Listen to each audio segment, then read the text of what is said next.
Baik. Selamat siang dan Assalamualaikum warahmatullahi wabarakatuh. Coba lanjut lagi.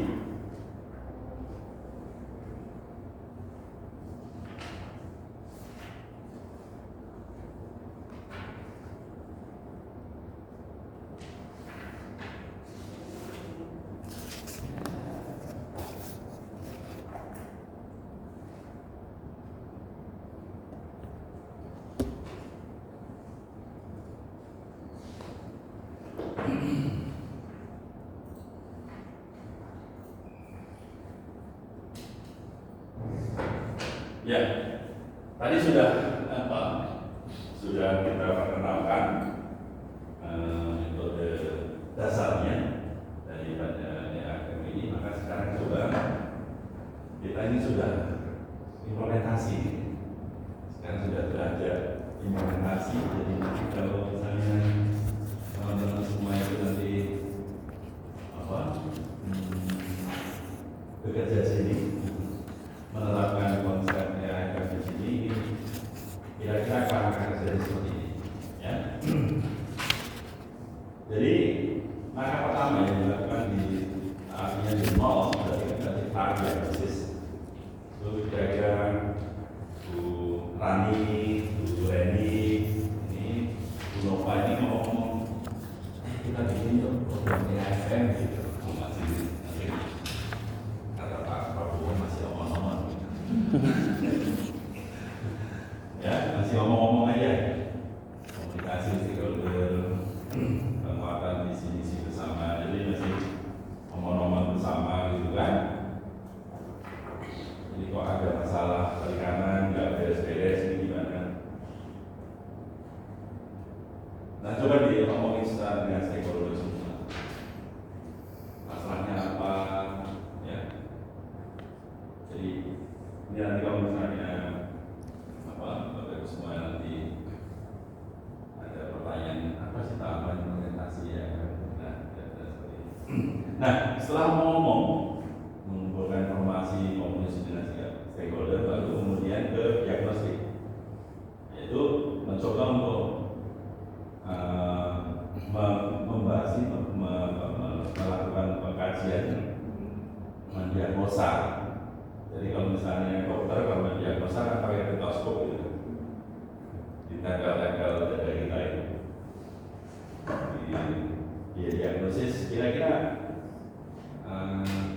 kontekstual sistem perikanan kita itu seperti apa? Dari sudah kita gambarkan apa sistemnya. Kira-kira sistem perikanan yang ada di sini itu seperti apa sih? Gitu. Kita gambarkan. Kita datang ke sentra-sentra perikanan gitu kan. Kalau kata Pak Jokowi katanya belusukan ke sentra-sentra perikanan, datang ke komunitas perikanan, SDM-nya seperti apa, kemudian infrastrukturnya seperti apa. Jadi kalau kita mau mengkaji tentang sistem perikanan, sistem ini ya, struktur sosial ekonomi masyarakatnya ya dilihat kira-kira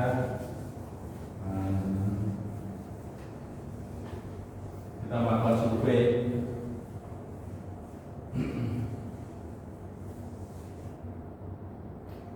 SDM-nya, siapa yang dituakan di situ, ya, siapa yang menjadi kunci dalam masyarakat itu, tokoh-tokohnya siapa, dan itu kita coba petakan, kita diagnosa. Terus kemudian kalau misalnya ada masalah, di mana masalahnya? Gitu. Apakah ada sengketa antar kelompok, ada persaingan antar kelompok, ya, ada kasus-kasus apa yang ada di situ, gitu kan? Nah itu dipetakan. Kemudian mendiagnosa tentang habitat dan sumber daya ikannya, kira-kira habitatnya tempat di mana ikan itu hidup. Tadi ada beberapa habitat ikan, ada terumbu karang, ada mangrove, ada lepas, ada pantai, ya.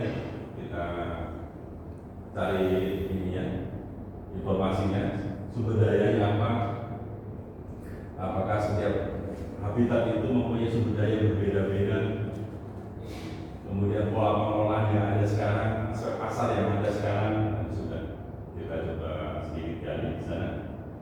Nah itu kita diagnosa, kita cari akar masalahnya, kita cari peran-peran dari masing-masing. Ya. Setelah itu kemudian kita mengkaji tentang stakeholder dan relationship-nya. Jadi kita mengkaji tentang orang-orang yang kira-kira, lembaga-lembaga yang kira-kira terlibat di dalam kegiatan perikanan di situ. Kita akan konsultasi dan koordinasi dengan lembaga-lembaga itu, ya. Siapa saja yang terlibat, kita koordinasi. Tadi Bu Rani bilang katanya masalahnya itu katanya di atas nggak ada support gitu. Nah, kita koordinasikan di situ, kita konsultasikan bahwa ini loh ada masalah seperti ini loh faktanya, ya. Nah, di level ini kita mencoba membangun mekanisme komunikasi dengan semua stakeholder tadi. Ya, memang agak payah, berat juga ya. Capek juga nanti kita ngomong bulan ini ngomong sama dinas, ngomong sama LSM. Ini masyarakatnya sekarang susah nih diajak maju ini. Kalau nggak dikasih bensin ya mau maju kan? Ya kan? Harus kasih bensin dulu gimana? Kita coba bikin sebuah sistem pemberdayaan masyarakat itu yang satu gitu, sehingga siapapun yang masuk ke situ itu harus melalui satu pintu gitu. Jadi pintu itu misalnya dinas pemberdayaan masyarakat misalnya. Jadi jangan masuk sembarangan gitu, karena kalau masuk sembarangan tadi kan merusak. Jadi mungkin Bu Pati dan teman-teman bisa mengkaji itu sistem pemberdayaan di Merauke gitu. Kaji semua gitu kan. Ternyata ini konsepnya begini, ini konsepnya begini, ini konsepnya begini. Setelah dikaji ternyata nggak satu. Bagus juga ya menjadi topik penelitian. Jadi kita mencoba membangun mekanisme. Jadi setelah memetakan tadi konsep-konsep pemberdayaan masing-masing stakeholder, ya, kita coba cari solusi jalan tengahnya. Nah, kita sudah mengkomunikasikan semuanya, sudah paham semuanya, sudah memahami arti pentingnya pengelolaan ini. Baru kemudian kita merencanakan efek, ya. Kita merencanakan outputnya apa, outcome-nya apa, aksi yang diperlukan apa, indikator yang digunakan apa, ya. Jadi nanti berkaitan misalnya dengan indikator apa yang paling mudah digunakan untuk menilai ini, tetapi terjangkau oleh kita. Jadi kalau misalnya Bu Nova ya, misalnya kalau pergi ke dokter kan misalnya untuk menguji berbagai macam penyakit misalnya kan harus tes darah dulu. Nah, untuk menguji apakah seseorang itu sakit gula atau tidak kan dari tes darah itu kan ada indikatornya. Indikatornya apa yang digunakan untuk mengetahui bahwa seseorang sakit gula gitu kan? Misalnya kandungan apa ya kalau sakit gula? Gula darah ya. Itu apa istilahnya? Istilah medisnya berarti ya pokoknya gula darah ya. Atau kalau misalnya untuk menguji misalnya sakit apa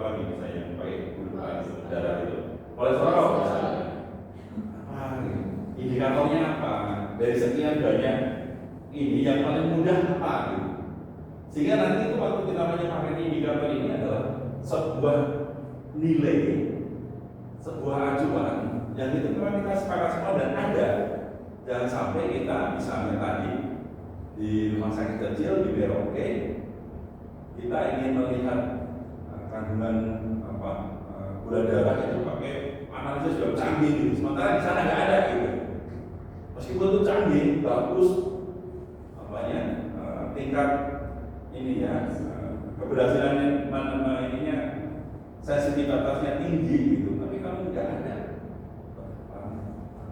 kita pilih aja indikator yang memang ada, tapi cukuplah itu sebagai indikator bahwa ini tuh sehat dan tidak sehat. Termasuk diberikan kita ingin mengkaji nih potensi sumber daya perikanan. Itu indikator yang baik, penurunan indikator perikanan itu baik, tapi nggak ada, datanya nggak tersedia. Lalu apa yang bisa dikatakan untuk menghitung, untuk mewakili penilaian kita terhadap penurunan stok sumber daya, apa yang bisa kita lakukan dengan data yang sedia?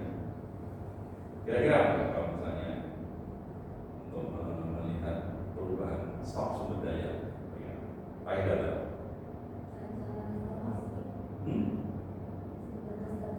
Iya, tapi data apa gitu? Belum data.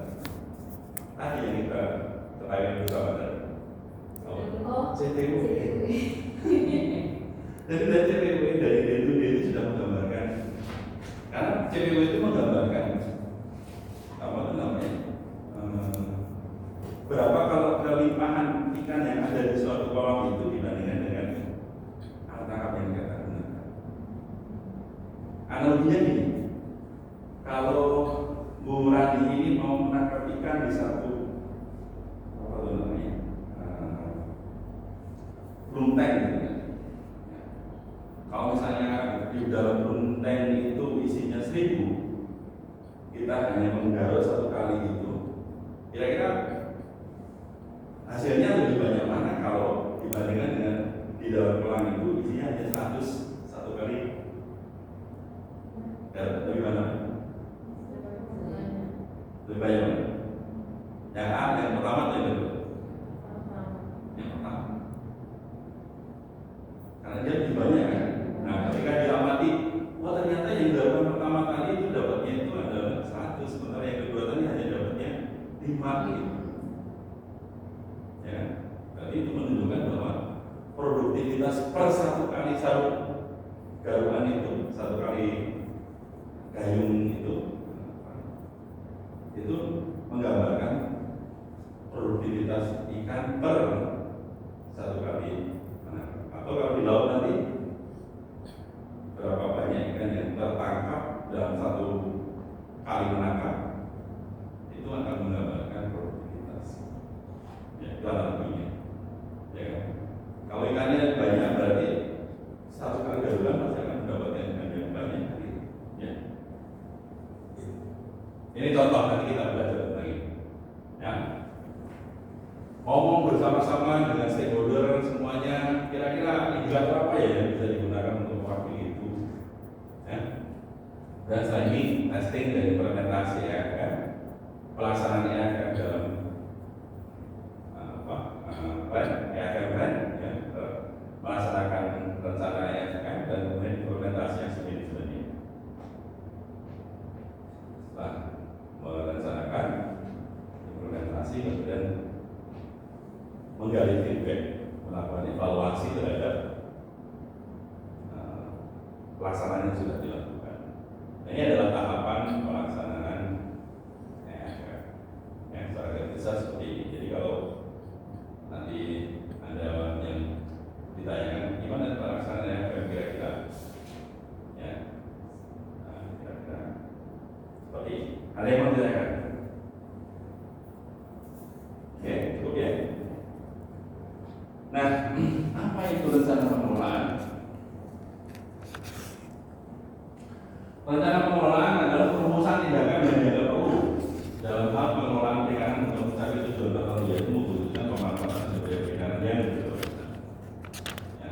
merumuskan tindakan apa yang perlu dilakukan. Nah, makanya untuk menentukan tindakan-tindakannya apa yang dilakukan, tadi saya mengajak Bu Rani untuk melakukan evaluasi terhadap perikanan yang ada. Dari kondisi perikanan yang ada, mengevaluasi, melakukan diagnosis terhadap sumber daya, terhadap sumber daya manusia. Ya. Kita diagnosis, dari diagnosis tadi maka kemudian kita akan merumuskan tindakan yang dianggap perlu untuk menyelesaikan sakitnya sistem manajemen tadi itu. Nah, untuk merumuskan tindakan pengobatan terhadap sakitnya sistem pengelolaan tadi, kita melakukan tindakan manajemen. Nah, sehingga tindakan manajemen itu tidak bisa dilakukan hanya semata-mata suka-suka. Kalau suka-suka nanti habis uang dan kemudian malah menjadikan masyarakat itu jenuh. Dan bisa saja nanti menjadi antipati dengan kegiatan tindakan pemberdayaan masyarakat. Nah, ini malah kita disepelekan, ini udah Pak dulu Pak, ini sudah dilaksanakan dulu Bu. Itu tuh, ya kan? Ini dulu udah Bu, kabur pulang. Karena kita yang jadi salah gitu. Maksudnya salah strategi. Ya, jadi nanti kalau misalnya waktu koordinasi dengan instansi itu sampaikan, jangan sampai ada lembaga yang menyelenggarakan kegiatan pengelolaan itu sebelum asal programnya jalan. Jadi jangan sampai asal programnya jalan, tapi dampaknya itu yang harus kita pikirkan. Ya, dampaknya harus kita pikirkan. Kalau misalnya asal jalan, asal terlaksana, nggak sedikit kita kemudian malah diingat masyarakat dinamis dan berorientasi ke depan, berkesinambungan dan fleksibel. Jangan sampai ya tadi kalau teman-teman di perguruan tinggi ini terus menerus membina ternyata dirusak. Nah, maka nanti kalau misalnya ini mau dilaksanakan, saya punya usul ini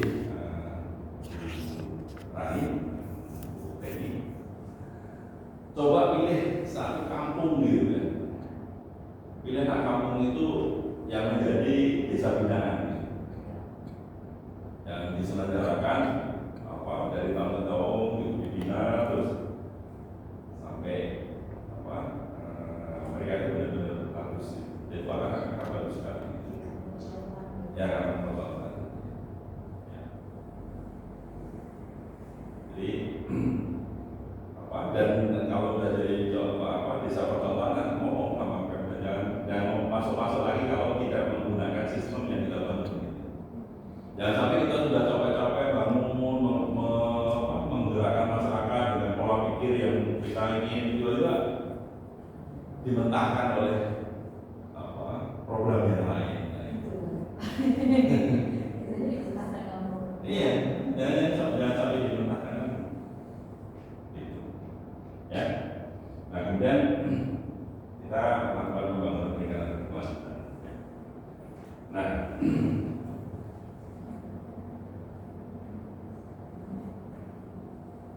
ini Bapak Ibu sekalian, ya, jadi apa dan mengapa kita harus menentukan rencana pengelolaan perikanan? Karena dinamika sumber daya perikanan dan masyarakat, karena masyarakat dan sumber daya itu dinamis.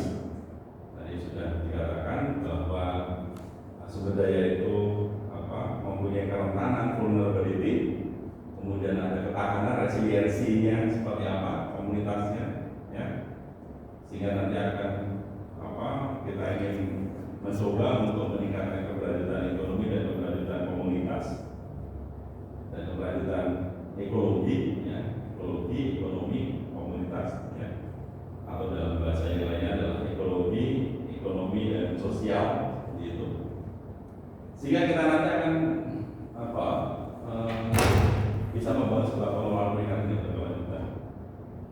kita harus mempertimbangkan tiga tadi. Ya. Nah, upaya untuk melakukan itu, ya, ini adalah beberapa tujuan pengelolaan perikanan yang perlu Bapak Ibu teman-teman semua ketahui. Jadi pertama tentunya pengelolaan perikanan ini bertujuan untuk meningkatkan taraf hidup nelayan bersih dan budidaya ikan. Kemudian pada level nasional kita ingin meningkatkan penerimaan negara dan devisa negara, mendorong perluasan dan kesempatan kerja, karena dalam beberapa kesempatan perikanan ini menjadi tempat pembuangan tenaga kerja. Ketika dia di mana-mana nggak dapat kerja, lari ke perikanan, makanya dapat ya. Meningkatkan ketersediaan dan konsumsi sumber protein hewani, mengoptimalkan pengelolaan sumber daya ikan, meningkatkan produktivitas, mutu, nilai tambah dan daya saing, ya. Meningkatkan ketersediaan bahan baku untuk industri pengolahan ikan, mencapai pemanfaatan sumber daya ikan, lahan dan pembudidayaan, dan lingkungan sumber daya ikan secara optimal dan menjamin kelestarian sumber daya ikan, lahan pembudidayaan ikan dan tata ruang. Ini berdasarkan pada Undang-Undang Nomor 31 Tahun 2004.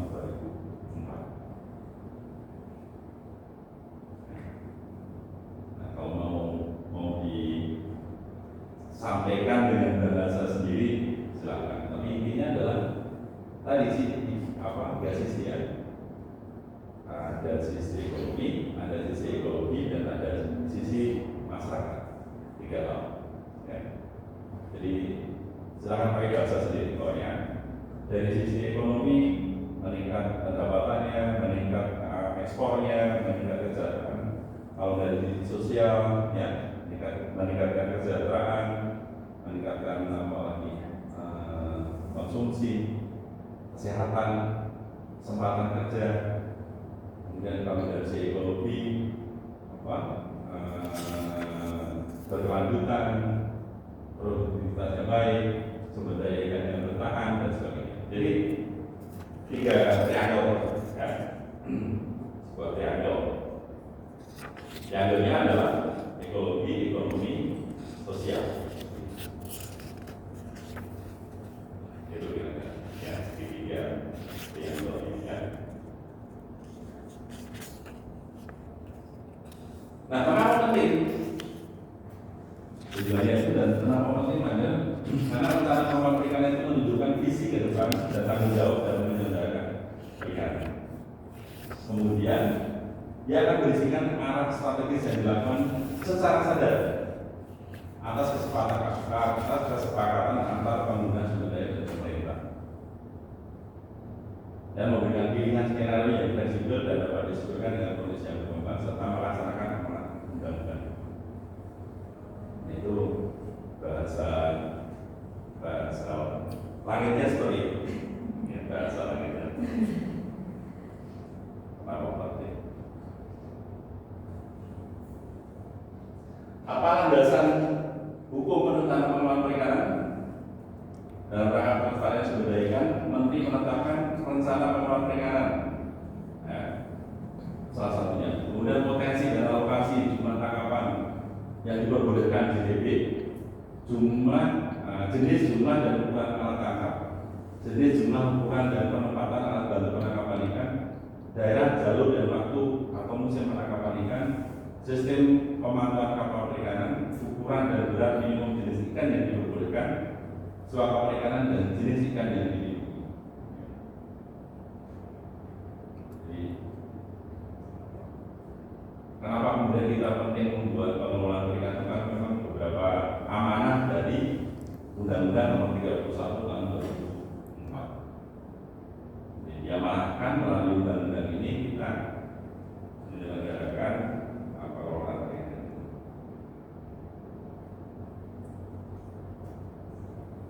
Apa prinsip-prinsip rancangan pengelolaan perikanan? Keterpaduan dan aspiratif, partisipatif, menggunakan pendekatan co-management dari masyarakat, dan kooperatif antar pelaku. Kemudian dinamis dan adaptif, dapat dievaluasi karena kita tadi memerlukan evaluasi untuk perbaikan berikutnya. Terbuka dan dipublikasikan, komitmen yang tinggi dalam implementasinya serta dokumen perencanaan yang legal. Jadi nanti setelah membuat EAFM ini perlu diundangkan dalam sebuah berita acara pemerintah, ya, menjadi perda atau apapun, supaya mempunyai kekuatan yang kuat.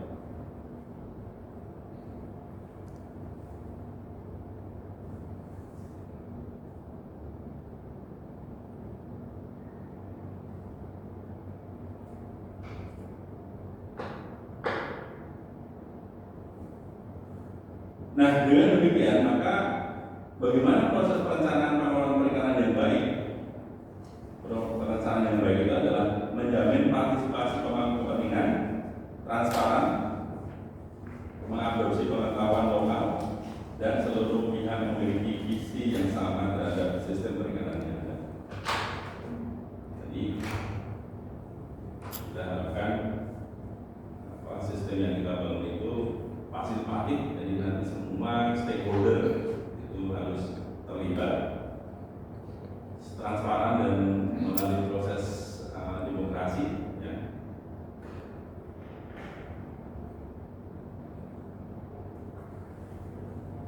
Semua pihak boleh berkontribusi, boleh memberi masukan.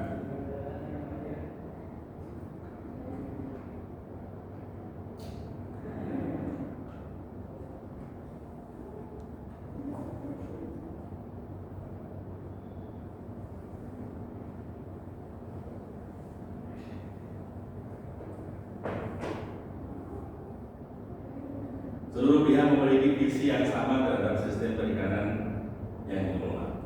Ya. Ini yang penting, nanti harus menyamakan visi. Ya. Ini idealnya begini.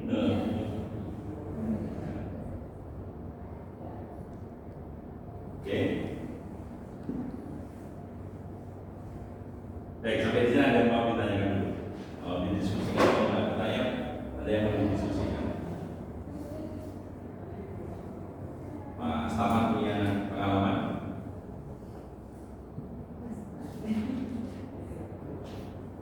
Bu Dova punya pengalaman?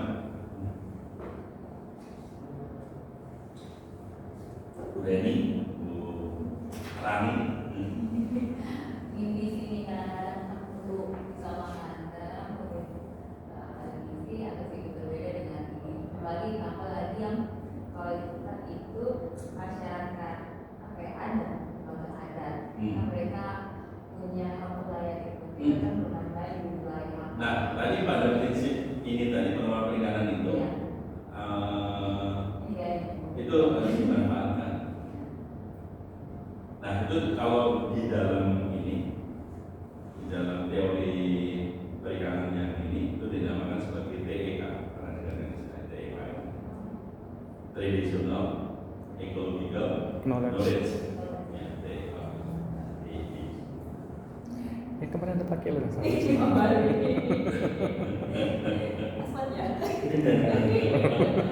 Ya.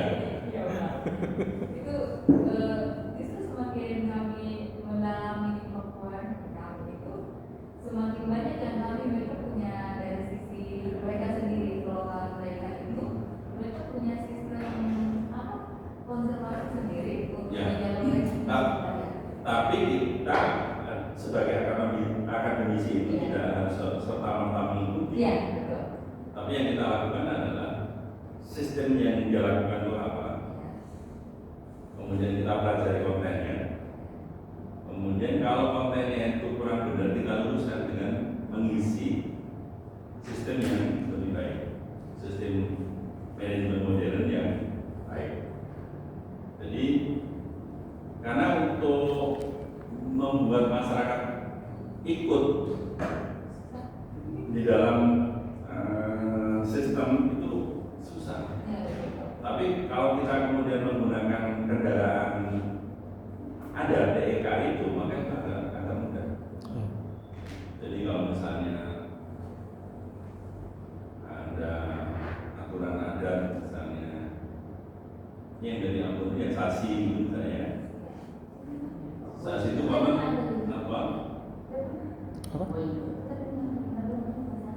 Ya.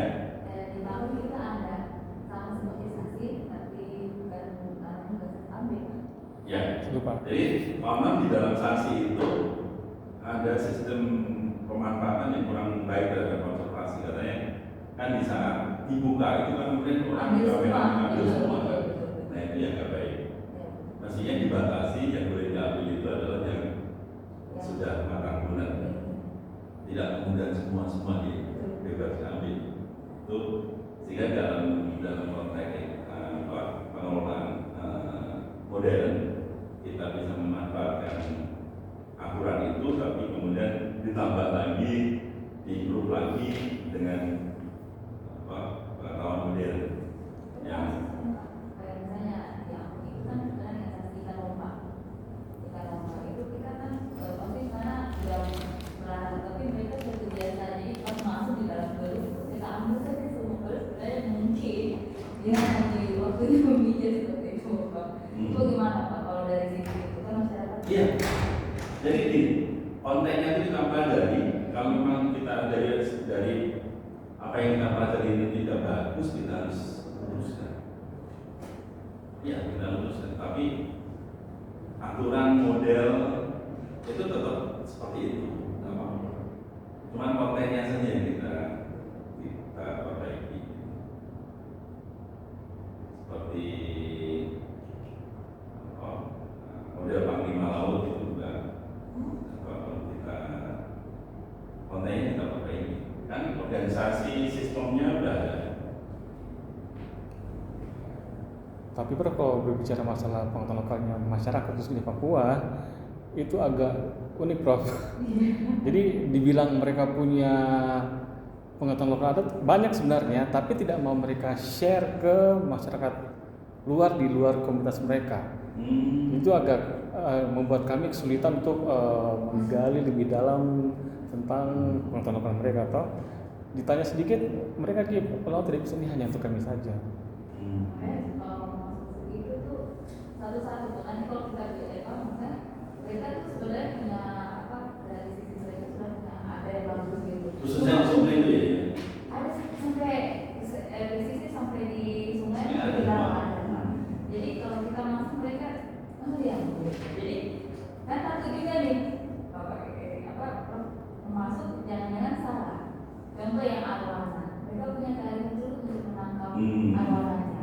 Jadi kalau kita ke arwana, nanti waktu itu tidak, mereka dengan keahlian lokal mereka bisa tahu arwana itu kapan dia bertelur, kapan sampai dia telur-telurnya sampai kapan itu telur-telurnya itu masuk lagi ke dalam mulutnya, setelah lagi ya. Seperti itu. Tapi nggak mau dikasih tahu seperti itu. Karena sekarang kan kondisinya di sana kan lahannya lagi buka kelapa sawit. Ini sekarang mereka apa ya bahasanya mencari ikan arwana itu sampai ke PNJ seperti itu. Kan merugikan mereka juga dari sisi ekonomi.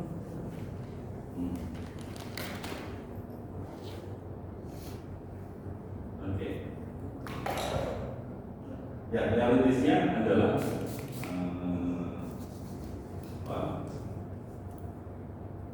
kita bisa mempelajari dulu dan kemudian memberikan masukan idealnya gitu.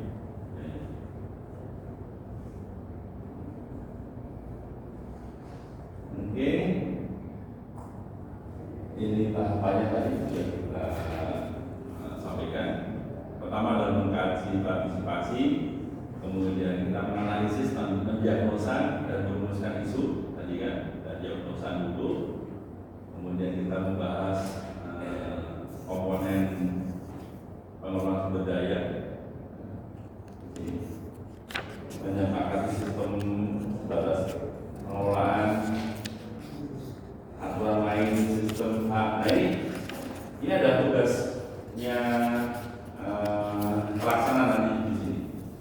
Ya, kita menyepakati sistem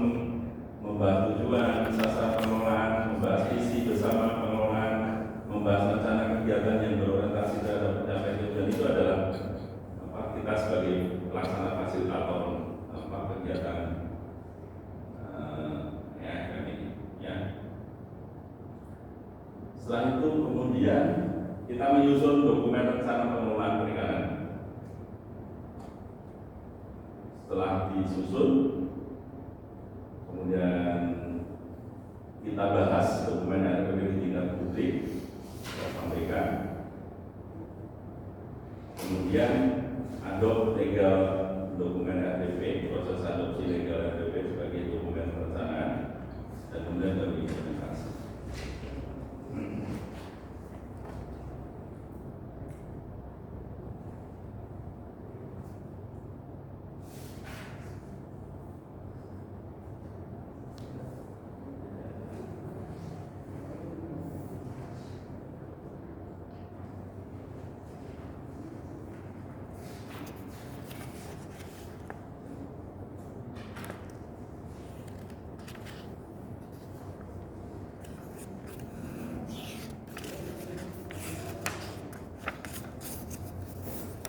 Nah,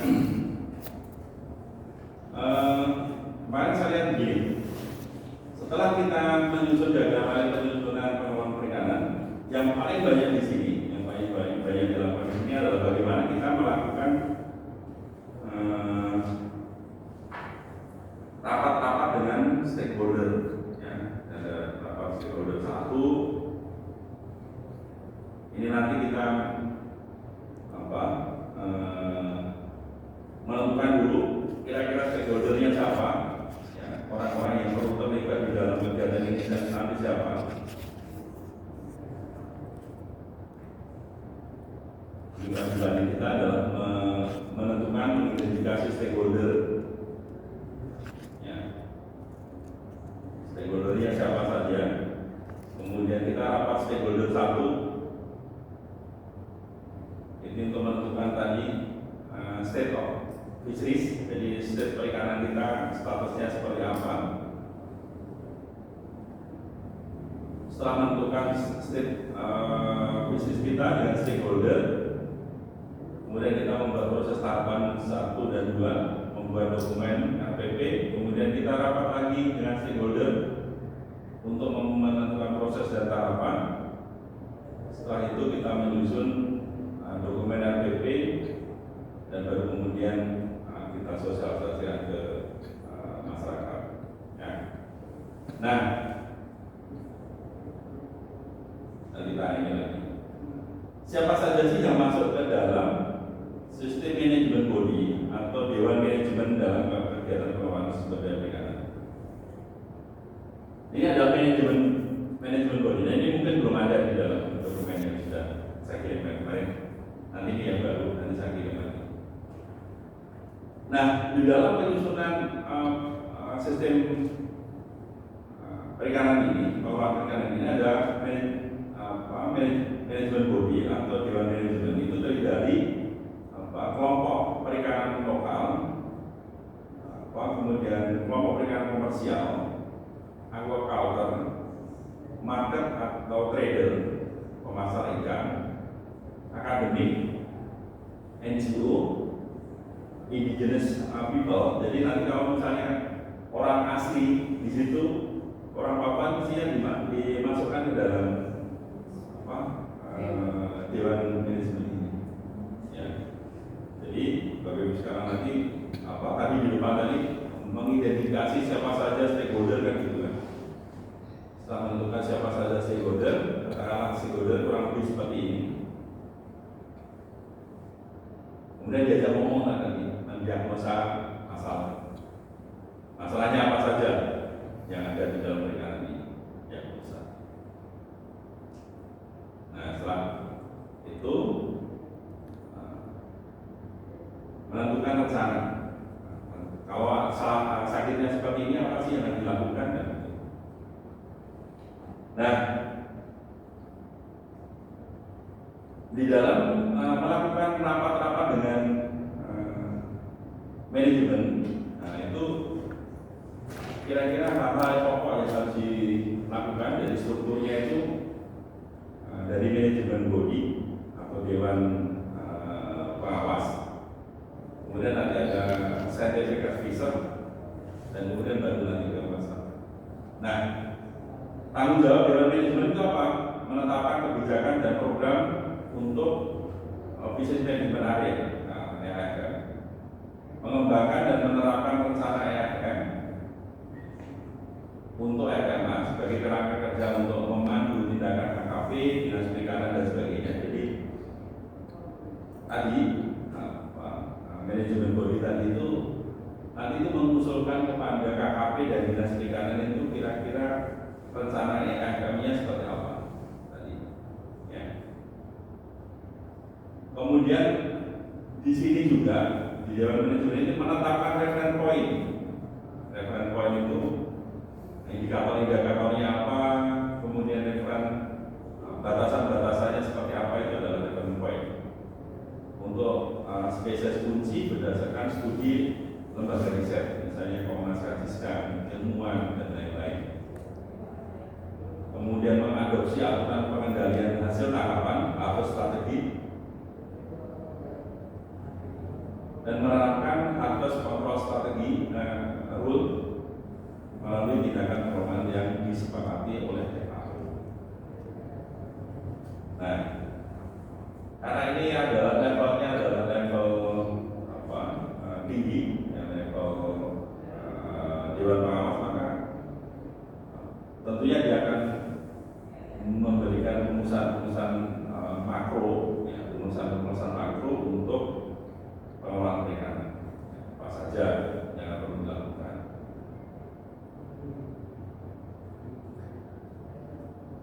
Nah, di bawahnya Dewan Pengawas ini atau Dewan Manajemen ini adalah ada namanya Scientific Advisory Group, kelompok penasihat ilmiah.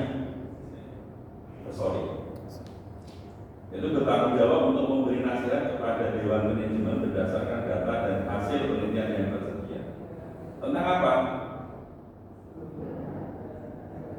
Tentang sistem perikanan yang ada. Ya. Dan anggotanya siapa? Ilmuwan peneliti, perwakilan dari KKP, akademisi, perwakilan nelayan, budaya ikan dan haji. Nah, ini adalah kelompok penasihat. Itu.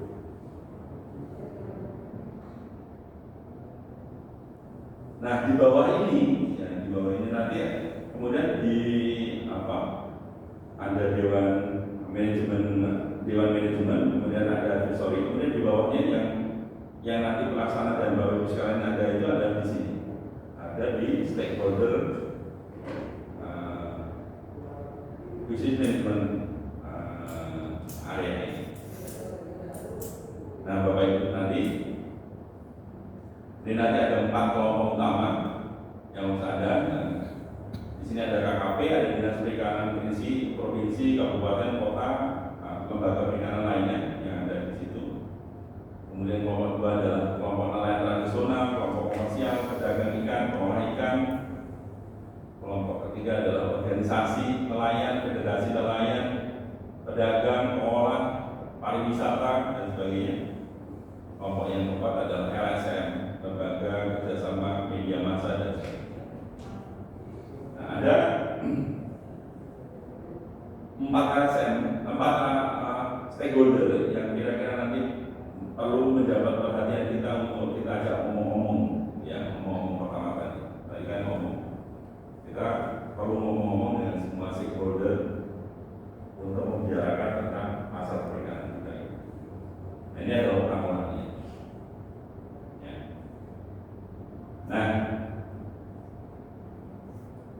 kira-kira apa saja tadi yang diomongin secara detail, kira-kira seperti ini yang perlu diomongkan di dalam rapat pertama dengan stakeholder. Itu adalah mengkonfirmasi state of the fisheries, jadi status perikanan sekarang. Kemudian mengidentifikasi isu dan masalah. Ya, jadi nanti ada pertanyaan seperti itu. Apa yang perlu dilakukan waktu kumpul-kumpul dengan stakeholder. Mengidentifikasi prioritas isu dan masalah perikanan, dan kemudian mengidentifikasi harapan terhadap perikanan.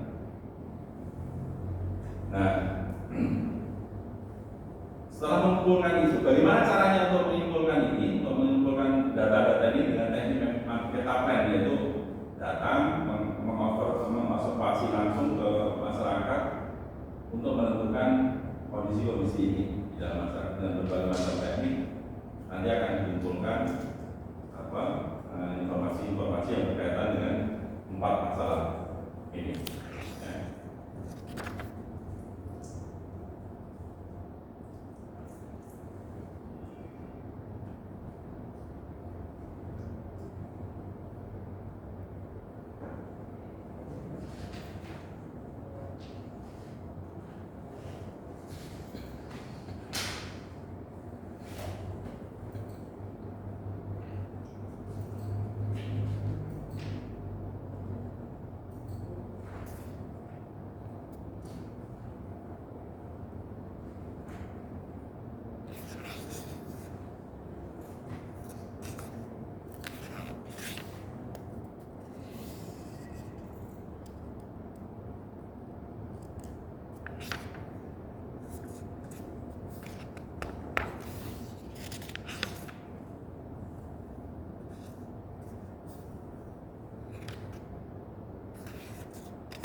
Ya.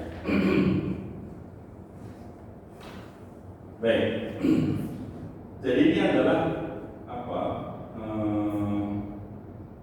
pertemuan dalam rapat-rapat stakeholder yang perlu dilakukan, ya. Karena nanti banyak ditanyakan tentang pertemuan-pertemuan stakeholder ini. Jadi nanti teman-teman semua harus mampu bisa menjelaskan peran teman-teman semua, mulai dari awal tadi pertemuan awal, kemudian memilih stakeholder, kemudian mengajak stakeholder itu harus ngapain saja di sini, mengajak stakeholder untuk rapat tentang kondisi perikanan sekarang, mengidentifikasi isu, masalah, mengidentifikasi prioritas isu, mengidentifikasi harapan terhadap perikanan, ya. Tekniknya bagaimana untuk mengumpulkan ini dengan teknik terjun lapangan, ya, konfirmasi ke lapangan dengan teknik metaplan. Nah, itu di pertemuan pertama untuk menentukan masalah. Ini misalnya di grup FGD itu nanti akan identifikasi dan pemetaan stakeholder itu siapa saja, kemudian memobilisasi undangan. Nah, nanti metode sosialisasi yang Bapak Ibu gunakan itu bisa saja nanti dengan menggunakan metode FGD, ya. Jadi FGD ini adalah merupakan salah satu metode yang digunakan untuk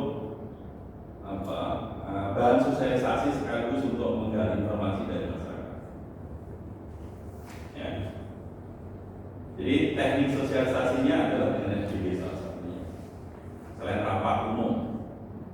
Tapi kalau rapat umum itu tidak bisa menggali pendapat. Tapi dengan menggunakan FGD, forum group discussion, maka kemudian masing-masing individu stakeholder itu bisa berurun rebuk, memperoleh kesempatan untuk ngomong. Ya.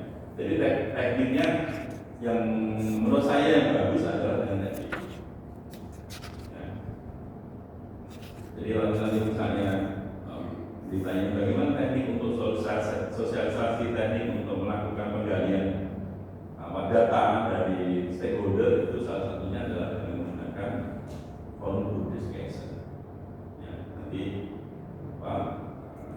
teman-teman semua ngajak, mengundang para stakeholder itu, kemudian diajak ngomong bersama, kemudian nanti mengirim undangannya, kemudian melaksanakan fokus discussion sendiri, dan kemudian kita membuat list terhadap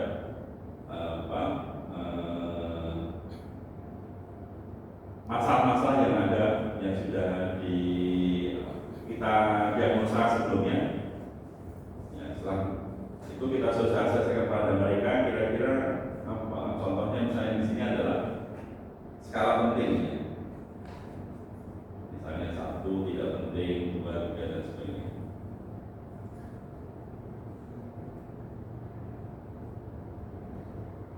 Nah ini nanti dengan menggunakan FGD ini nanti setiap orang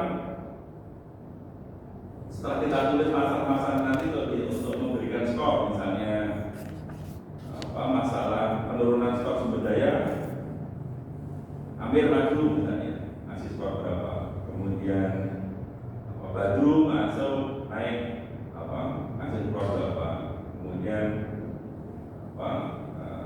Charles maju ngasih skor berapa, dan seterusnya, sehingga kita nanti akan tahu kondisinya. Ya. Nah itu adalah teknik FGD. Saya pikir Bapak Ibu semua, teman-teman semua sudah sering melakukan FGD ya. Bu Wati sudah sering.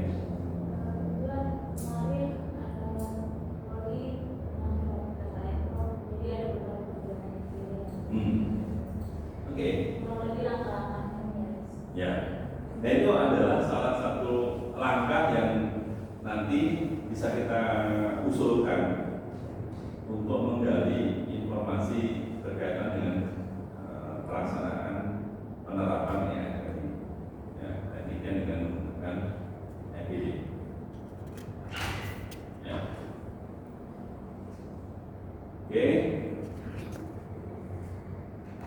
Ada yang mau tanyakan? Kemudian stakeholder kedua itu adalah mengidentifikasi komponen pengelolaan perikanan. Komponennya apa saja? Kemudian melakukan kesepakatan terhadap isi dari masing-masing komponen pengelolaan perikanan. Jadi setelah FGD tadi menemukan masalah, sepakat masalah. Setelah ketemu masalah, kemudian komponen pengelolaan seperti apa? Mau seperti apa? Misalnya, ternyata harus dibatasi jumlah armada penangkapan, ya. Berapa jumlahnya? Nah, itu disepakati bersama. Apakah mau menggunakan model MSB? Kalau mau menggunakan model MSB, ya kita hitung dulu. Berapa? Nah, tapi itu harus disepakati dulu oleh mereka.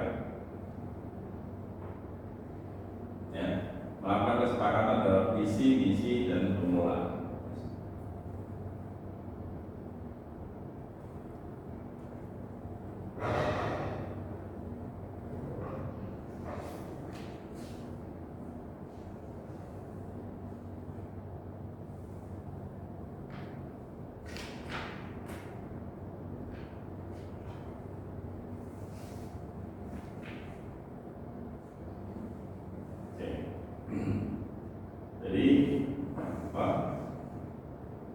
Ini dengan menggunakan strategi SBY tadi, kita mencoba mengumpulkan masalah, mengumpulkan strategi untuk pengelolaan perikanan. Ya. Apa saja pengelolaan perikanan yang harus ada, yang harus dirumuskan tadi adalah identifikasi dan penetapan sistem tata batas pengelolaan sumber daya, batasnya di mana. Kemudian identifikasi dan penetapan sistem hak pemanfaatan sumber daya, identifikasi dan penetapan sistem aturan pemanfaatan sumber daya, sanksi, dan kemudian sistem monitoring dan evaluasi. Ya.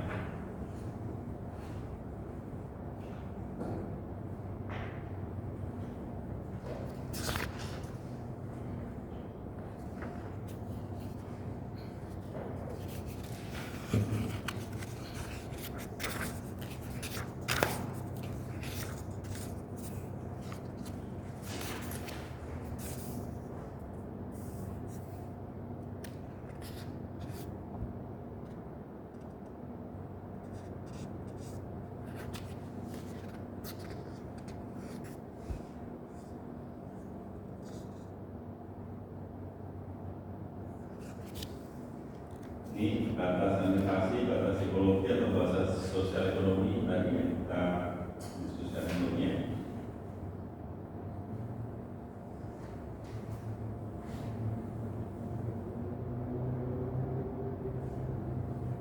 Ini contoh di Pulau Panggang di Teluk Jakarta.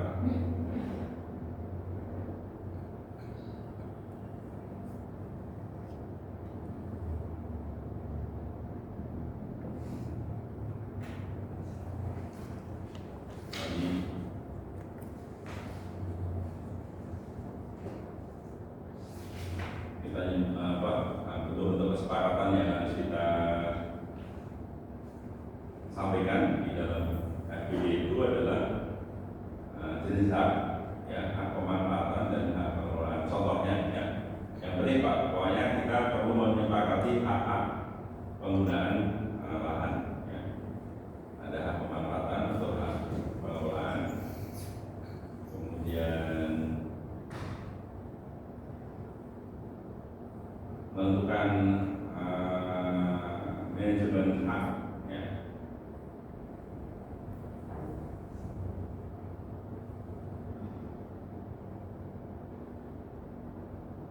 Manajemen hak penangkapan ikan itu adalah hak yang diberikan kepada lembaga atau individu lokal untuk melaksanakan kegiatan perikanan tertentu, ya, dalam waktu yang tertentu setelah memenuhi persyaratan atau kriteria yang telah ditetapkan oleh pemerintah.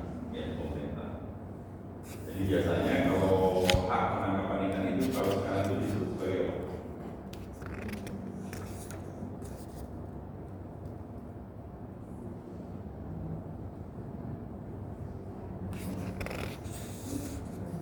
Itu yang dirame-rame kan apa namanya? Kuota.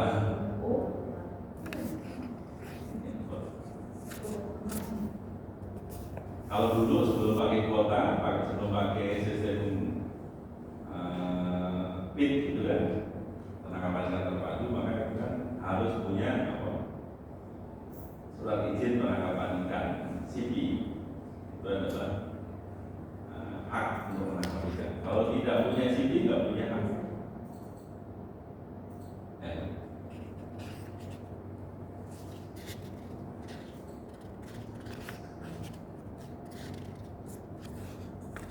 Nah, seperti data yang sudah kita punya tadi, maka berdasarkan data yang kita miliki tadi, kita perlu memanfaatkan data itu untuk penetapan aturan pengelolaan, kapan bisa menangkap ikan sumber daya, berapa banyak boleh memanfaatkan, apa kewajiban penggunaan sumber daya. Ya. Jadi di awal-awal kita harus mengumpulkan data dari konsep sistem perikanan itu. Dari konsep perikanan itu banyak data yang harus kita kumpulkan, dan setelah kita kumpulkan maka kemudian kita manfaatkan untuk menetapkan kapan boleh memanfaatkan sumber daya, berapa banyak boleh ditangkap, kewajiban yang harus ditentukan, ya. Ini penetapan aturan pengelolaan. Kemudian kemudian penetapan sanksi pengelolaan. Kalau misalnya ada yang melanggar, apa sanksinya? Bagaimana mekanisme penentuan sanksi? Sanksinya bentuknya apa? Ya.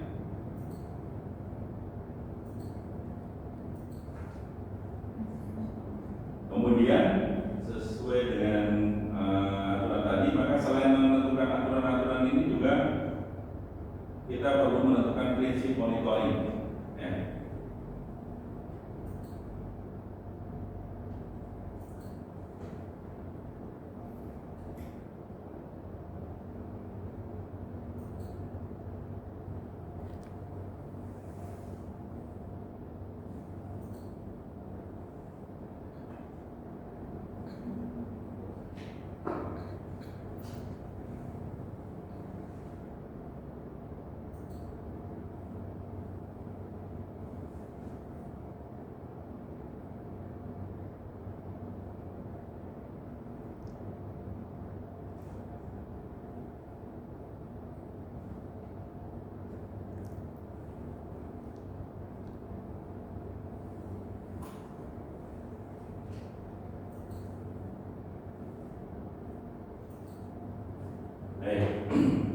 Jadi selain prinsip-prinsip pelaksanaan di sini, mulai dari perencanaan tadi, menentukan batas administrasi, ekologi, sosial, ekonomi, kemudian pelaksanaannya,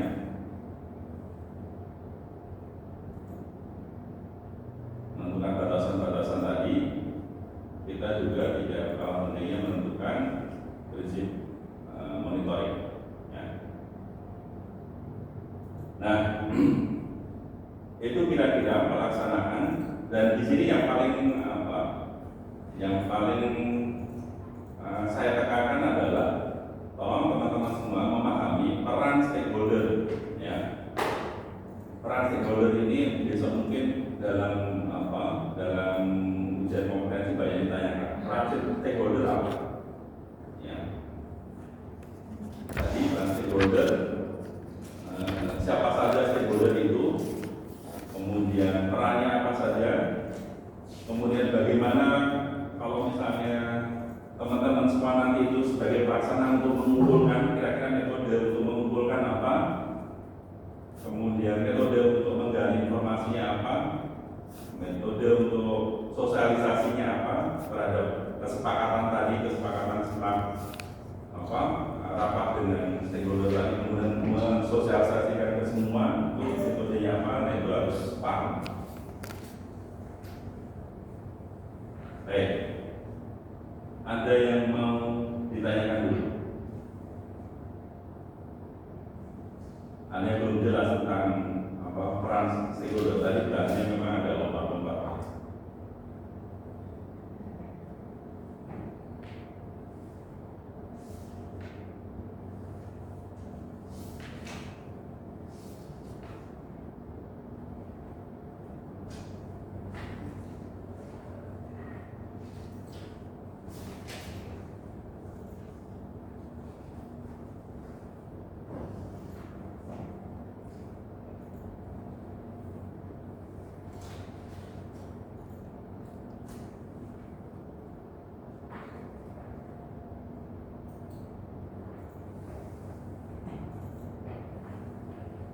Bu Wati, ada yang mau tanya?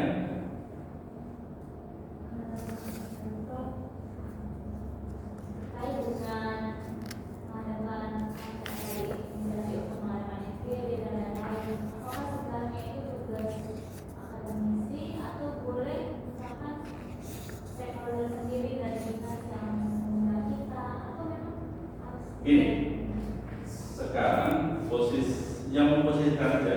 Sekarang posisinya teman-teman nanti itu adalah karena akan melakukan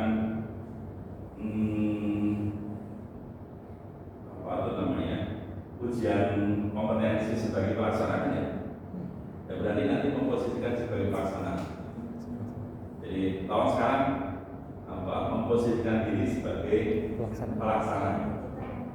Ya, pelaksana pelaksana pengelolaan perikanan dengan pendekatan ekosistem kan gitu kan yang kita. Nah, ketika Bapak Ibu sekalian, teman-teman sekalian nanti memposisikan sebagai pelaksana, yang pertama yang harus diketahui adalah bagaimana teman-teman semua ini mampu menjelaskan peran dan tanggung jawab stakeholder. Misalnya perannya dari Dinas Perikanan itu apa, peranannya dari LSM apa, peneliti apa. Tadi sudah saya katakan kalau misalnya peneliti yang memberikan informasi tentang hasil penelitian, kalau dari dinas berarti nanti memberikan dana, memberikan data, ya. Jadi harus mampu memetakan peran ya dan tanggung jawab dari stakeholder itu. Siapa saja.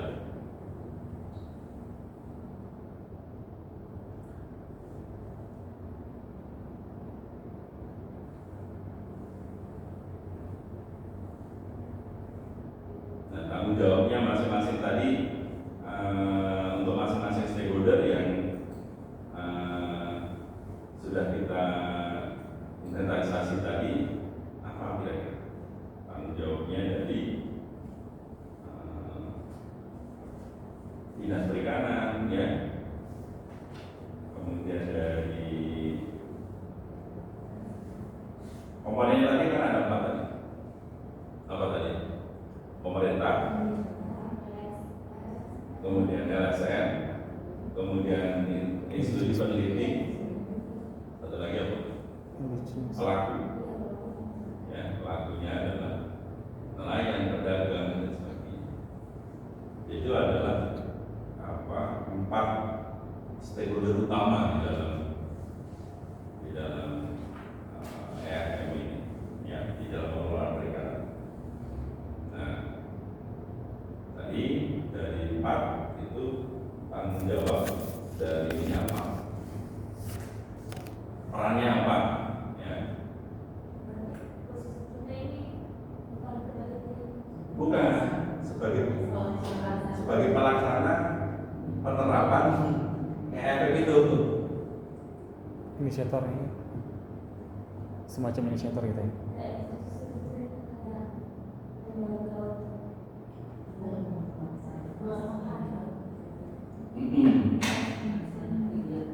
Tapi temannya ibu yang sekarang tidak ikut ujian itu sebagai peneliti. Tapi kalau misalnya di antara berlima ini yang akan melaksanakan itu adalah Bu Rani, maka yang empat ini adalah peneliti. Tergantung dari sudut pandang. Jadi kita ini sekarang nanti adalah orang yang akan melaksanakan EFM. Kita sebagai pelaksananya.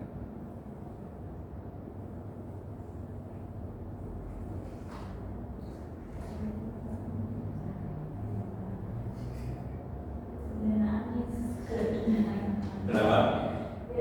Karena tadi saya berpikir kalau misalkan pelaksana kan biasanya FGD itu udah yang besar. Ya mungkin bedanya di mana kalau biasanya kita laksanakan FGD itu pasti di hotel, dan lain-lain. Bisa saya berpikir kalau kita pelaksana berarti memang harus ada koordinasi yang baik untuk. Jadi kita tadi mulai dari awal tadi kan kita ngomong-ngomong dulu. Iya. Kita mau melaksanakan ini. Jadi memang kita yang inisiator pelaksana untuk penerapannya EFM itu. Inisiator mengenai stakeholder. Ya, kemudian stakeholder dan sebagai stakeholdernya ini. Tapi misalnya Prof, kita misalnya berlima ini sudah selesai dan misalkan itu tidak lulus, nanti bisa tidak kita coba menginisiasi melaksanakan itu? Bisa kita sudah laksanakan itu, oke? Maksudnya kita coba ini sebagai pelaksana. Jadi bapak kan bilang kalau tadi bilang kan juga di satu apa dia tapi kita nggak boleh meneliti. Kita sudah meneliti. Jadi kayak 5 orang sumber daya sudah cukup. Ya, kebetulan kalau misalnya kita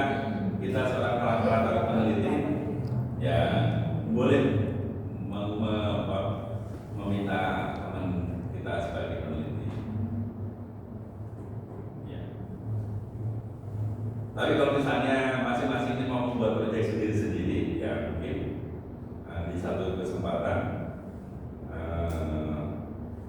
menjadi peneliti. Ya, sama Bu Reni punya proyeknya, Nah, saya jadi penelitinya. iya, bisa jadi begitu. Ya. Jadi artinya ketika kita memerankan sebagai peneliti, kita harus mampu untuk mengidentifikasi siapa saja stakeholder-nya. Kira-kira dia berperan sebagai apa? Ya, apa? Nelayan misalnya, dia bertanggung jawab sebagai apa? Dia perannya apa dia? Ya, gitu.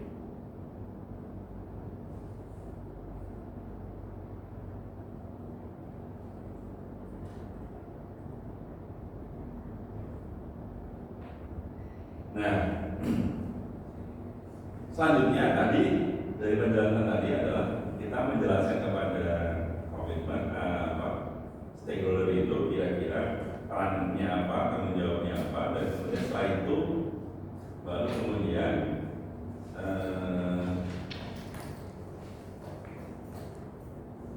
setiap stakeholder itu apa tuh namanya mampu untuk melaksanakan aksi. Ya. Jadi kita harus menjelaskan kepada stakeholder itu untuk melaksanakan aksi perbaikan sumber daya perikanan yang ada di situ.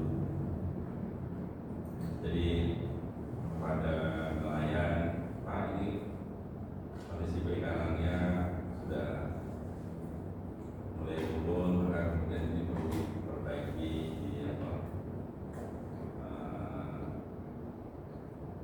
dilakukan program pengelolaan dan sebagainya. Kemudian pada peneliti tolong dong dihasilkan data-data yang berkaitan dengan ini untuk sebab ini. Ya. Jadi kita perlu menjelaskan pentingnya peran masing-masing.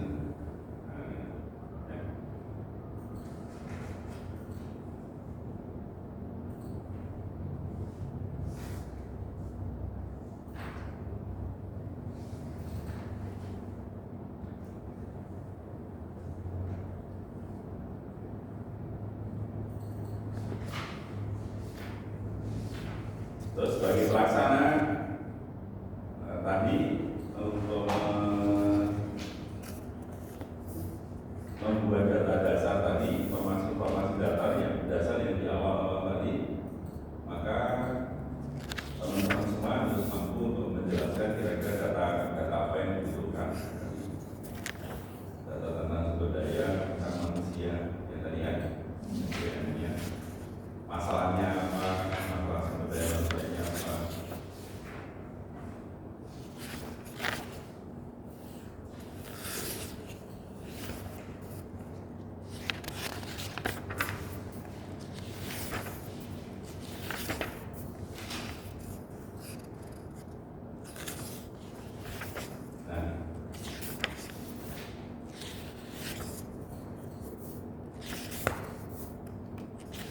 Untuk ngomong untuk dijadikan bahan tadi, untuk dijadikan sebagai bahan diskusi dengan stakeholder tadi,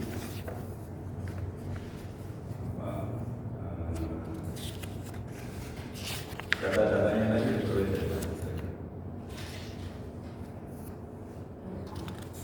data untuk sosialisasi bahwa ini jelek, ini bagus, ini apa tadi? Yang tadi dari masyarakat,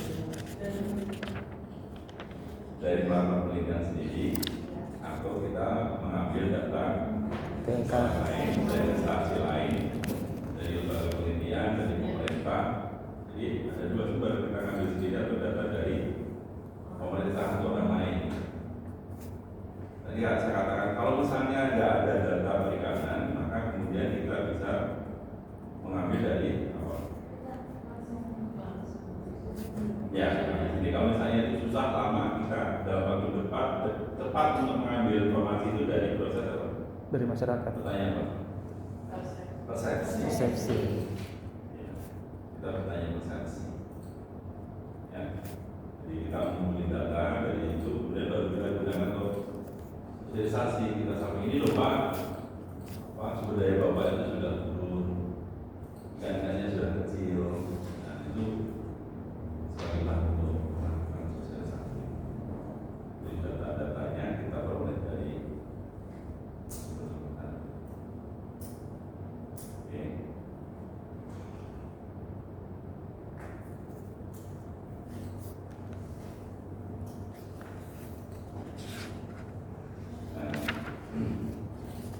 Setelah data dapat, metode untuk melakukan menyampaikan hasil-hasil tadi itu tadi salah satunya dengan metode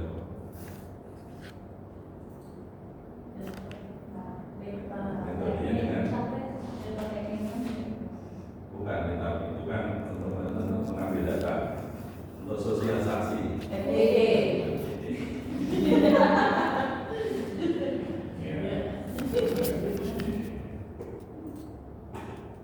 Ya, gini kan, agar semuanya hidup, gitu kan?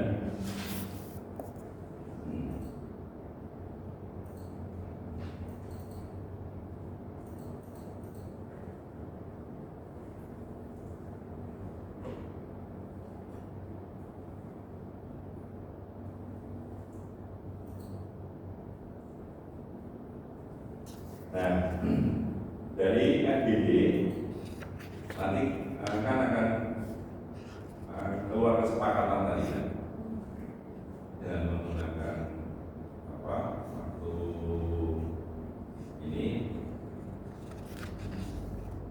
menyampaikan data-data, dan kemudian dari data-data nanti kan kemudian dilakukan penelitian dengan meta plan, maka akan ketemu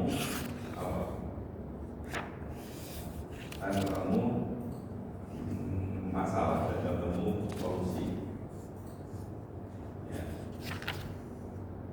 Jadi dari apa? Dari diri itu nanti akan ketemu solusi. Karena dari diri itu nanti akan ketemu masalah utama dulu. Ya, dari masalah utama baru kemudian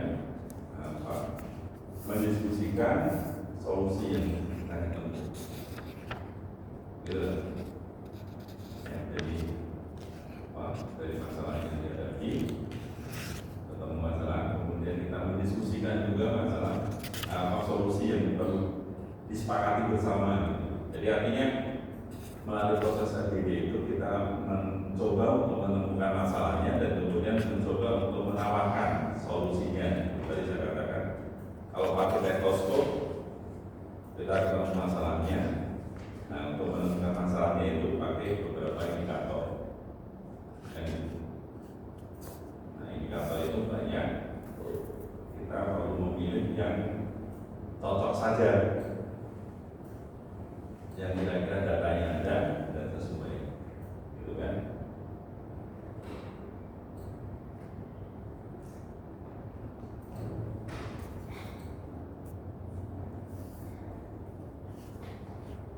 Nah, terus yang terakhir tadi setelah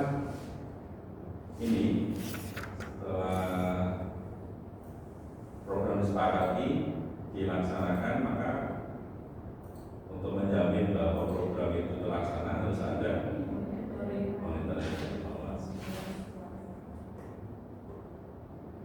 Ya. Baik. Untuk besarnya dari sini tadi, tentang perikanan berbasis ekosistem ini, kita pertama kali melakukan diagnosis. Diagnosis itu adalah kontekstual sistem perikanannya seperti apa, komunitasnya siapa, habitatnya bagaimana, pola pengelolaannya bagaimana, kan? kita ketemu dengan stakeholder, kita konsultasi dengan stakeholder, konsultasi dan koordinasi di sini. Kita membangun mekanisme komunikasi. Tadi Bu Rani ngomong sama atas ke dinas, ngomong ke samping ke peneliti, ngomong ke samping lagi nelayan, ngomong lagi ke mana siapa? LSM, ya. Kita bikin kesepakatan bersama di situ kan.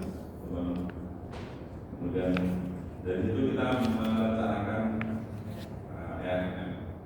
Waktu merencanakan ERM ini kita dengan metode setelah ngomong dan dengan kita membangun ERM dengan FGD lagi. Ya.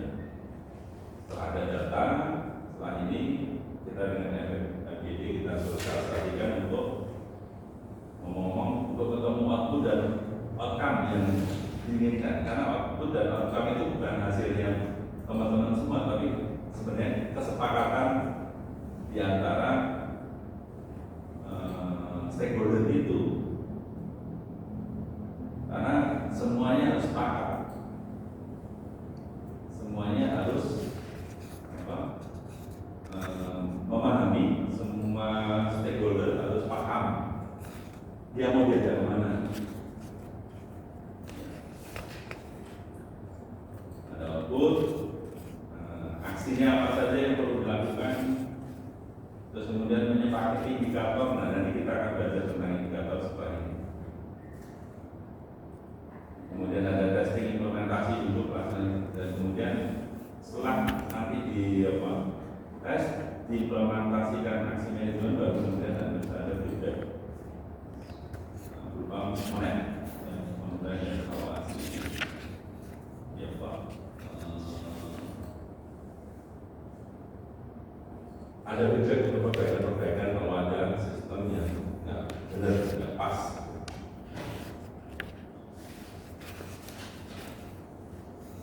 Oke, ada yang mau tanyakan di sini?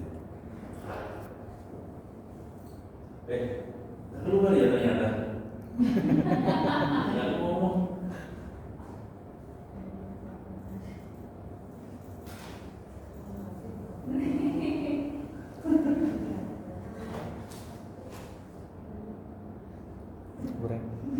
Buren. Share.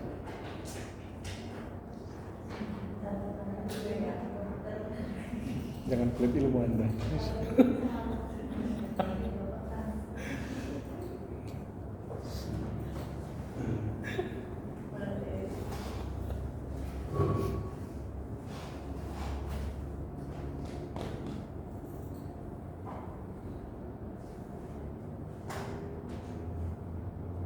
Baik, ada yang mau tanyakan?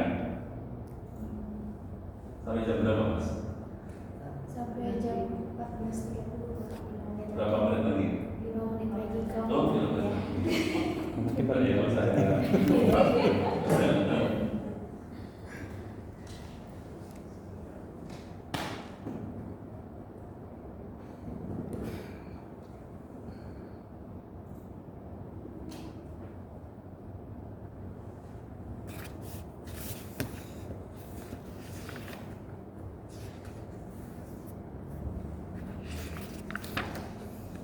ya. Jadi ini ya, ujian di sini.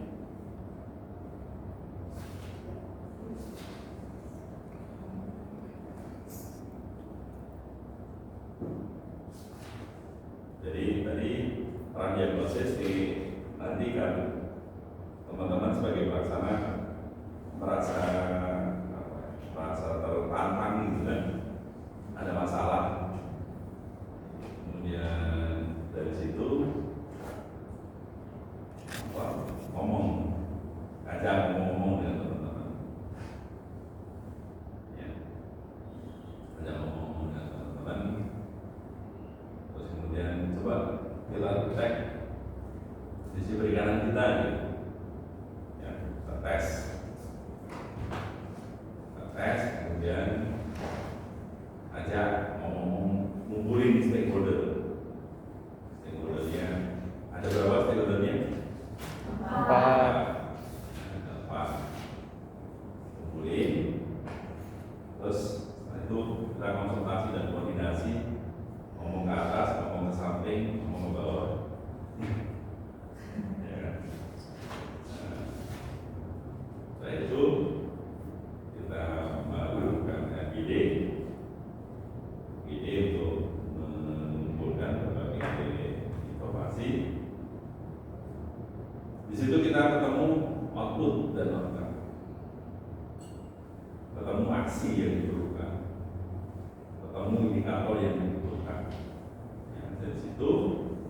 Setelah itu baru kemudian diimplementasikan, coba.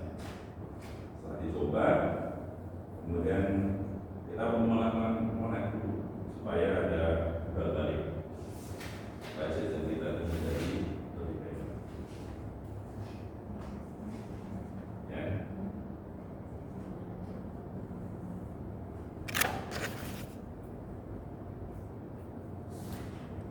Jadi apa? Waktu nanti Bapak Ibu sekalian, teman-teman sekalian di lapangan untuk memandu rapat,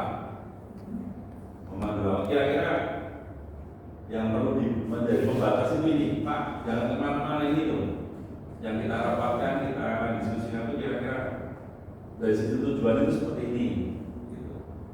Jangan kemana-mana, nanti takutnya ngomongnya kemana-mana, nanti nggak fokus. Kemudian pengalaman perikanan yang penting ya ini kita akan tahu kepada mereka.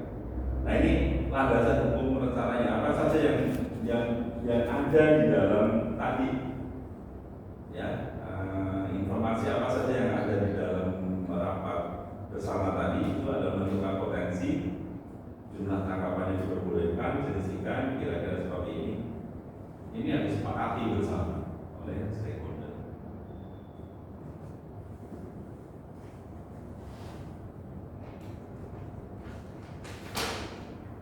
Nah ini panduan kita sebagai pelaksana untuk melaksanakan ini. Nanti panduan kita pengelolaan itu harus partisipatif, ya, aspiratif, menggunakan pendekatan manajemen dari masyarakat, bersifat dinamik dan adaptif, dapat dievaluasi, terbuka dan dipublikasikan dan mempunyai komitmen yang tinggi dalam implementasi. Ini pegangan bagi kita nanti sebagai pelaksana ketika kita memandu, ketika kita menginisiasi dan sebagainya, kita menggunakan prinsip-prinsip ini.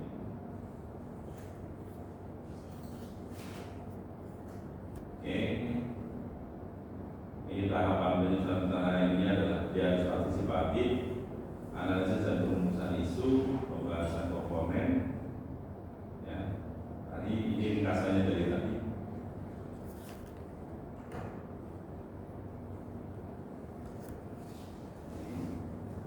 Diagram alirnya kalau kita tadi itu gambarkan dalam sebuah diagram alir kira-kira seperti itu. Ini struktur dewan pelaksana dalam pengelolaan itu ada namanya dewan manajemen. Dewan manajemen itu dari perwakilan nelayan, perwakilan perikanan komersial, aquacultur, pasar, akademisi, lokal government, NGO, ya, kemudian orang-orang lokal, ya, pemerintah daerah dan sebagainya. Ini adalah dewan manajemen. Kemudian dia bertanggung jawab seperti ini. Nanti diserahkan dibaca. Kemudian di bawahnya ada scientific advisory. Ini terdiri dari ilmuwan peneliti. Ini adalah yang memberi masukan, ya, memberi masukan kepada pelaksana tadi tentang kaidah-kaidah ilmu pengetahuan yang berkaitan dengan pengukuran sumber daya, pengukuran instrumen dan sebagainya. Ini stakeholdernya, ya, ada 4 komponen utama, dari pemerintah, nelayan, organisasi nelayan dan kemudian ASN. Ini rapat FGD-nya, kira-kira isinya seperti ini. FGD-nya tadi membahas informasi yang sudah dikumpulkan oleh teman-teman sebagai pelaksana, nanti mengumpulkan informasi dari peneliti. Setelah dikumpulkan nanti kemudian dikonfirmasi untuk menentukan status perikanan sekarang, mengidentifikasi isu masalah sekarang. Isu-isu tadi caranya bagaimana untuk membuktikan informasi-informasi yang dibutuhkan. Berarti kita melakukan dengan teknik metaflag, ya. Untuk itu kita melakukan FGD di sini. FGD untuk menentukan.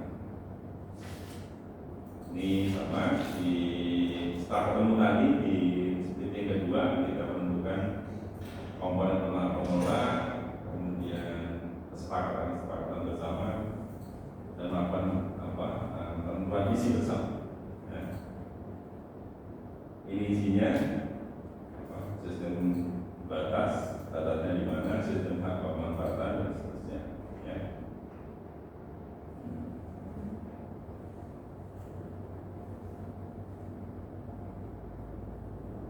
Nah, ini prinsip-prinsip monitoring ya setelah dilaksanakan tadi. Kemudian ada monitoring untuk di feedback pada pengembangan kita.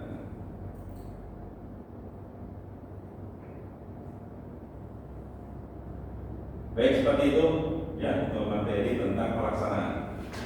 Ada yang mau ditanyakan? Saya dan review kembali. Baik, kalau nggak ada bisa dulu ya. Baik, terima kasih. Bapak Ibu izin memberi malu sebentar terkait berkas-berkas untuk proses apa sudah kalau yang sudah bisa diulangi ya.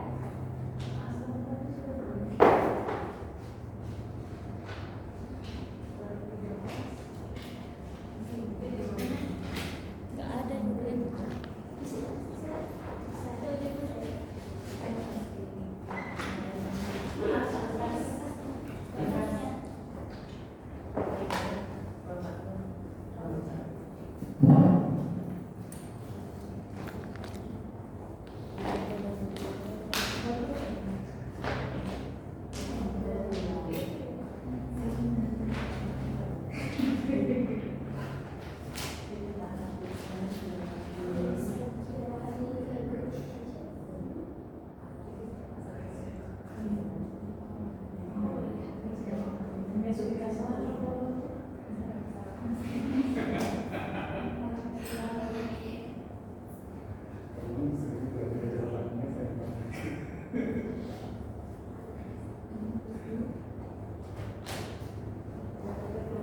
Baik.